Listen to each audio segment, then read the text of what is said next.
नमस्कार, स्वागत, सत्कार, बेहद आभार दोस्तों। मैं हूं आपका दोस्त नीरज शर्मा। अभी भरतपुर की कुम्हेरडीह विधानसभा क्षेत्र के गांव सोगर के अंदर उपस्थित हैं। ऊपर देख लीजिए, ये हाई टेंशन लाइन है बिजली की और यहाँ लगातार लोग काम चल रहा है। मेरी हाइट करीब 6 फीट के आसपास है, उससे कितना सा ऊपर, मैं ज़्यादा हाथ ऊपर कर नहीं रहा हूँ। अभी भी इस वीडियो को करने से पहले जानकारी ले रहा था, पढ़ रहा था, तो जानकारी मिली कि 3 मीटर के आसपास तो एक निश्चित दूरी है। इस तरह की जितनी हाई टेंशन लाइन है, ये 33 केवी की लाइन बताते हैं, इस लाइन से करीब आपको 3 मीटर से ज़्यादा फासला आपको रखना ही रखना है। तो 3 मीटर से ज़्यादा फासला तो पहले से ही नहीं है। ऊपर हाथ नहीं करूंगा, अभी बिजली इसमें चालू है। लगातार इस गाँव के अंदर हादसे होते रहते हैं। उस ओर दिखा दीजिए, पूरे करीब करीब मकान टच हो चुके हैं। जो लोग बना रहे हैं वो मकान, वो उसी तरह का प्लान बनाते हैं कि वो उस तरह से निर्माण ना करे अपने मकान का कि ये लाइन के से टच हो पाए मकान। उसी तरह से इस मकान का भी निर्माण किया जा रहा है। गांव की शिकायत लगातार हमारे पास आ रही थी कि भैया इस गांव में इस तरह से की बड़ी दिक्कत है, इसका ऑलरेडी सैंक्शन हो गया है। दूसरी ओर कृषि भूमि को ऊपर से लाइन जानी है, परंतु वहां कुछ स्थानीय लोगों के विरोध के चलते जा नहीं रही है और जो जिम्मेदार हैं इस चीज के लिए वो सोए हुए हैं, वो कोई जिम्मेदारी ले नहीं रहे हैं। यहाँ लोगों की जान खतरे में। आप देखिए, यहाँ ये मजदूर आगे आ जाइए। मैं मजदूर लगातार काम कर रहे हैं, पानी, मिट्टी, मसाला, हर तरह का काम होता है। अब कितनी सी इससे दूरी है, आप मेरी हाइट से इस दूरी को समझ लीजिए, कितनी 3-4 फीट के आसपास मैक्सिमम दूरी होगी। लोग लगातार परेशान हैं। स्थानीय लोगों से मैं आपकी बातचीत करवा देता हूँ। स्थानीय व्यक्ति है हमारे साथ में। भैया नाम बताओ सबको अपना। योगी सोगर, उप प्रधान पंचायत समिति कुम्हेर। कितने समय से यही स्थिति हो रखी है आपके गांव में? ये कम से कम 30 साल हो चुके हैं इसको।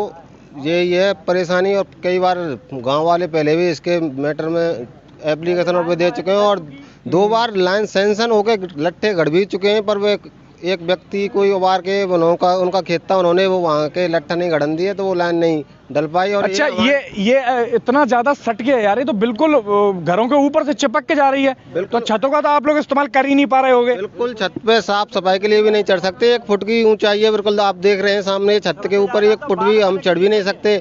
और हमारे बालक बच्चे यहाँ खेलते हैं। एक बार हादसा भी हो चुका है, मेरे पड़ोसी हैं, आगे एक स्कूल है, स्कूल के छत के ऊपर से आ रहे हैं बिल्कुल। और कई बार अवगत करा चुके हैं, पर प्रशासन सोया हुआ है, कोई कार्रवाई नहीं कर रहा है इसमें। इसलिए हमने मैंने कही सहयोग लिया, मैंने कहा आपके माध्यम से। दोस्तों, मैं आपको पूरा मामला फिर से एक बार कंक्लूड करके बता दूं कि बीच गांव में होकर जा रही है। 30 वर्षों का ये करीब प्रोसेस बता रहा है कि 30 वर्षों से यही स्थिति है। मकानों के ऊपर से होकर जा रही है। जिन लोगों के पास में कम जमीन है वो बना दे रहे हैं मकान, लेकिन उस एरिया में, उस छत पे नहीं जा रहे हैं। लाइन 33 केवी की, आप अंदाजा नहीं लगा सकते, उतनी तेज और भयंकर जबरदस्त पावरफुल बिजली होती है ये। तो अगर इसके आप थोड़ी सी दूरी से पास में जाएं तो दुर्घटना भी हो सकती है। मिस्त्री का कुछ बता रहे थे आप, मिस्त्री कल परसों कुछ काम कर रहा था, घटना हो जाती, क्या मामला था वो? हाँ, नसैनी वो पेड़ा लगा रहे थे, मिस्त्री जो गिर गए थे वो तो बाल बचे थे। तो ये आप देख रहे हैं काम चल रहा है, इसलिए मैंने आपको अवगत कराया था इस समस्या के लिए। मैं इस संबंध में मैं कलेक्टर साहब से भी मिलूंगा, एप्लीकेशन दूंगा। कलेक्टर साहब कोई ना कोई समस्या को समाधान करेंगे और फिर मैं जेईएन साहब उनसे भी मिलूंगा। बिजली विभाग वाले क्या कहते हैं? बिजली विभाग वाले क्या कहते हैं, उनको बताइए। बिजली विभाग वाले कहते हैं कि अब अभी फसल खड़ी है, हम कर देंगे। फसल जैसे ही कट जाएगी, जब कुछ ना कुछ हम सॉल्यूशन करेंगे। मैंने कहा अब ये यहाँ पे सब फसल तो 30 वर्षों में कटती रही है, आती रही है, तब क्यों नहीं किया? नहीं तो वो पहले, अब वो सैंक्शन हो गई। अब मेरी बात हुई थी, मैंने कहा अब फसल को कर जाने दो, तो जब मार्च में कर देंगे। मैंने ठीक है, मैंने कहा जब तक मैं अब यहाँ काम चल रहा है, इसका जिम्मेदार कौन होगा? कोई हादसा हो जाता है तो। तो इसी तरह की स्थिति कई और भी क्षेत्रों में है भरतपुर के में। मैं जसवंत नगर एक कॉलोनी है, उसके अंदर भी इसी 11,000 केवी की लाइन जा रही है। ऐसा बताते हैं टोटल 3 लाइनें 33,000 केवी बन जाता है। वो भी कुछ इसी तरह की लाइनें, 3 ही इतने भयानक तार जा रहे हैं, बिल्कुल घरों के बीच से जा रहे हैं। कई हादसे हो गए। एक व्यक्ति हैं, उनके सर पर लग गया, वो बड़े मुझे बाल जान बची।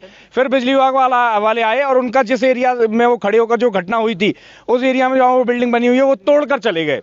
तो उल्टा उनका नुकसान कर दिया। लाइन हटाने के बजाय या कुछ उनकी मदद करने की बजाय उसको, वो उस मकान को ही, उनको उस एरिया को, मकान के को तोड़कर चले गए, उन कमरों को जो छत पर बने हुए हैं, जहां से वो टच हो रहा था। तो आप सब इस वीडियो को शेयर कीजिए, सब तक इस जानकारी को पहुंचाइए दोस्तों। कहीं आपके क्षेत्र में भी अगर इसी तरह की परेशानियां, बड़ी हाई टेंशन लाइन्स अगर आपके रिहायशी एरिया से भी जा रही हैं, उसके बारे में कमेंट करके हमें जानकारी दीजिए। हम उस क्षेत्र में भी आके आपकी आवाज़ उठाने की कोशिश करेंगे, लोगों को जानकारी देने की कोशिश करेंगे लोग कितने परेशान है। रिहायशी जो एरिया है, जहां लोगों के घर हैं, वहां जो लोग बस गए हैं, वहां से इसको हटाकर चेंज कर देना चाहिए। अगर जो लेआउट प्लान है उसके अंदर अगर लोगों ने वहाँ, अब मैंने कई जगह बातचीत करने की कोशिश की है कई बार कि अगर इस तरह की स्थिति होती है तो बिजली विभाग या ये विभाग क्या जवाब देते हैं, तो वो बताते हैं, इस ओर मत जाइए, हाँ, वो बताते हैं कि भैया लोगों ने मकान ही क्यों बना दिया उस क्षेत्र में जहाँ हाई टेंशन लाइन थी, प्लॉट ही क्यों खरीदे, निर्माण ही क्यों किया।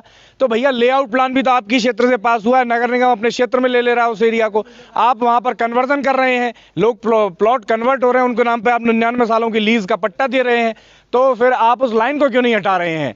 ये कंफ्यूजन का दौर है, लोग जो जिम्मेदार हैं वो ध्यान नहीं देते हैं, समझते नहीं है। आपका क्या मानना है, कमेंट करके अपनी राय जरूर दीजिएगा, वीडियो को शेयर करके जानकारी को सब तक पहुंचाइएगा। मैं हूं आपका दोस्त नीरज शर्मा, नमस्ते, गुड बाय, राम राम।